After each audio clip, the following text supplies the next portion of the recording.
Great crowd tonight, great energy from the start of the game. National anthem, I thought the energy was great from the crowd. So we appreciate that. Beat a very talented team, a team with a lot of parts. One of the best offensive teams, probably the best we've faced all year with the movement, the activity. When you have multiple guys that can dribble the ball, make shots, make plays, you got a big guy that dives and does a good job around the rim. I thought our guys did a good job with not a lot of walk-through time, physical contact in practice to go over a lot of those things. I thought they did a great job, probably our best job all season as far as communicating on both ends of the floor. So hats off to those guys. Jordan McRae did a good job of scoring the ball, being aggressive, carrying out those assignments. We felt like there was opportunities to score offensively, and he did a great job working the game plan and getting open looks. Jonell did another good job of attacking the glass, getting big rebounds, especially late, keeping balls alive. Even though Trey didn't score a lot, I thought he did a good job running the team and defending. You know, Kenny Bourne, he guarded Kenny Bourne the whole night.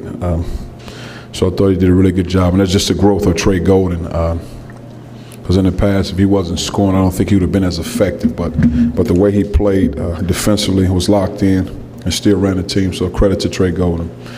But once again, a big win for our guys. Jordan goes out with the third foul. The team really seemed to come together and gain ground on Florida during that stretch. What were the keys during that period when you upped the lead a little bit? Well, you know what happens when Kenny and Yemi come in, those guys are good defenders. And they're not the scorers that Jonell is, but they really defend. They shut those ball screens down. They carry out great assignments. So you don't lose anything there. Offense, we had good spacing because those guys were constantly moving. So it didn't hurt us from the standpoint. We still had good spacing. And with those guys, you got to have space in order for your offense to be effective. And I thought our guys did a good job of moving. Especially just defensively, can you talk about guarding the three-point line, especially in the second half, there was 1-10, and on work specifically, I know that was a key part of the scout. You know, for us, the game plan to beat a team like that with the parts they have on the perimeter and Patrick Young, they have to beat us from the two-point line. They have to beat us with twos. Now, you gave up a lob and you give up a little bit, but you got to keep those guys off the three-point line because that's where they make their money, so to speak, knocking those three-point downs, dribble penetrating. So they might get a couple layups. They dribble penetrate a couple times, got to the rim. We'll take a couple of those as long as we keep them off the backside and getting those threes. I think they made like 11 out of 19 shots. I mean, 42%. Did you guys just adjust anything, just communicate better, play harder? Just stepped up, really. Just settled down more than anything, stepped up.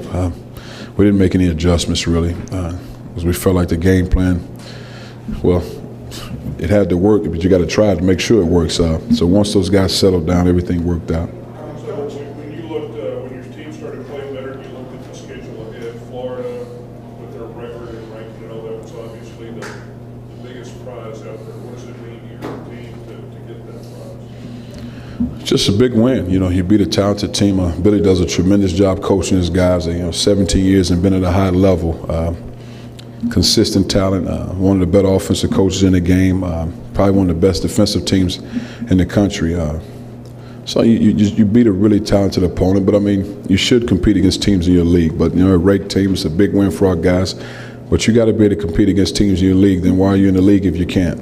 Coach, can you speak to the two parts in the first half, in particular the energy and the way it was going? Florida couldn't pull away but had that lead. How important was it for Jordan to hit the shots he did and have the first half in particular he did? And also that 11-3 run when you went from 6 down to 2 up, how important was it? Well, in Jordan's case, like I said, there were a couple of sets we felt like we had an opportunity to score, and he did a great job of carrying out those assignments. And really for us, it was just settling down more than anything because they had their offense flowing. They was getting the ball from one side of the floor to the other. And with that caliber offense and those weapons, you can't allow those guys to move the ball as freely as they were moving it in the first half. So we just kind of shut that down and really accepted the challenge, made them extend their offense, and then we were a little bit better. You talk about settling down, but even when your guys were up or made big shots, they never seemed to get overly hyped. They kind of just stayed maintained. Is that something you kind of addressed at halftime and how important it was that to not let it slip away once they started getting excited?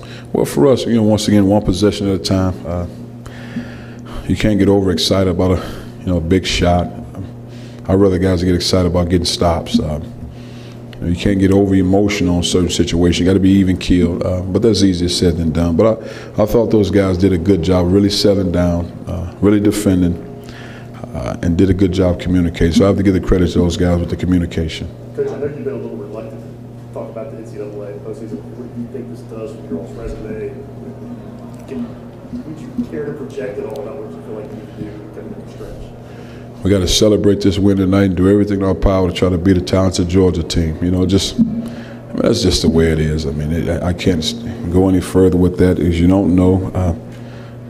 I mean, you look at this team, you say 68 teams and it doesn't work. Is this one of the 68 teams? Without a doubt. But you got to do your job, and that's the bottom line. And for us, I say keep it out of somebody else's hands. Let's take control of this situation. Coach, you think about through some of the tough times this year, there was always the question of making game-winning plays at the end. You're obviously playing better now, but through the last couple games, you've made those plays in the last couple minutes, especially tonight. Is that just something that's just grown with confidence, or where is that kind of developed from? Well, I mean, you have good ball players. I mean, confidence is the biggest key because we haven't changed the team. We haven't brought any new guys in. We couldn't make a shot early in the season. Now you make shots. Jonell wasn't playing the way he's playing right now. Trey wasn't playing the way he's playing now. Just you regroup, you figure out ways to win games. And the thing I consistently told our guys when we were struggling, these are all things that we can correct. When you have control over a situation, you have an opportunity to correct it, then you have a chance. But it was a matter of those guys not giving up and really, truly believing what I was saying. Now you see the results of it. Does Jordan get that offensive rebound with under 2 minutes to go, 2 months ago? I don't know, does he? He got it. He got it tonight. I mean, but he's made that commitment to get big rebounds, and he's going to get them. He's a physical guy, but he takes pride in rebounding now. That's why you see the results. With the way that, you know, the last 5 or 6 minutes, it looked like you really kind of put the brakes on the guys offensively. Was that? Did you see the fatigue? I know they've missed in the last couple of minutes. How much faith do you have to have in your defense to, you know, tell them to start slowing down? Well, for us offensively, once again, you're talking about a good defensive team, so they know our plays, we know their plays, so you're not going to get wide open looks. They're going to be tough shots. Those guys are going to make you make plays, and that's what happens when you play against the best and you got talent on the floor. Guys have to make plays, and that's what it came down to. We made enough plays to win the game, and we got enough stops to win the game. But both teams carried out assignments on both ends of the floor because there weren't a lot of open looks in transition either way, and we just made enough plays to win the game. Mental toughness. Because those were, you know, the Georgia games, and that was kind of the last of those games where that wasn't happening. Yeah, but I mean, I just think the guys are playing the way they're capable of playing. I think Jornell Stokes, Trey Golden, Jordan McCray, those guys are playing the way they're capable of playing. When your guys are playing the way they're capable of playing, then you see the results. If they don't play at the level they're supposed to play at, then that's the team you saw early in the season. Coach, ball handling, I guess that kind of goes hand in hand with poise, but turnovers not being right down. Guys took care of the ball, executed. Just talk about getting better in that area. Well, just taking pride in taking care of the basketball, having spacing, being comfortable with the ball, not being nervous or hesitant, accepting the pressure, and then making the plays. When teams are pressuring, I've said it all season long, when teams pressure you and they pressing you, get across the top and attack the rim. You got to be aggressive. You can't allow teams to pressure and you hold the ball. You got to get to the rim. That's the best way to loosen up a press, in my opinion. Where does a night like this put Jordan one of the best scorers in the conference? Well, I think he's one of the best scorers in the conference. I think he may be second, third. I don't look at those numbers. He's somewhere around there. But he's a guy that knows how to score. The growth in Jordan McCray is he's scoring, but he's taking good shots. And, you know, scores take questionable shots in there. But you look at the shots from last year, early in the season, Jordan McCray, now he takes good shots. His shoulder's squared. He's following through his shot. He shot the pull-up off the glass.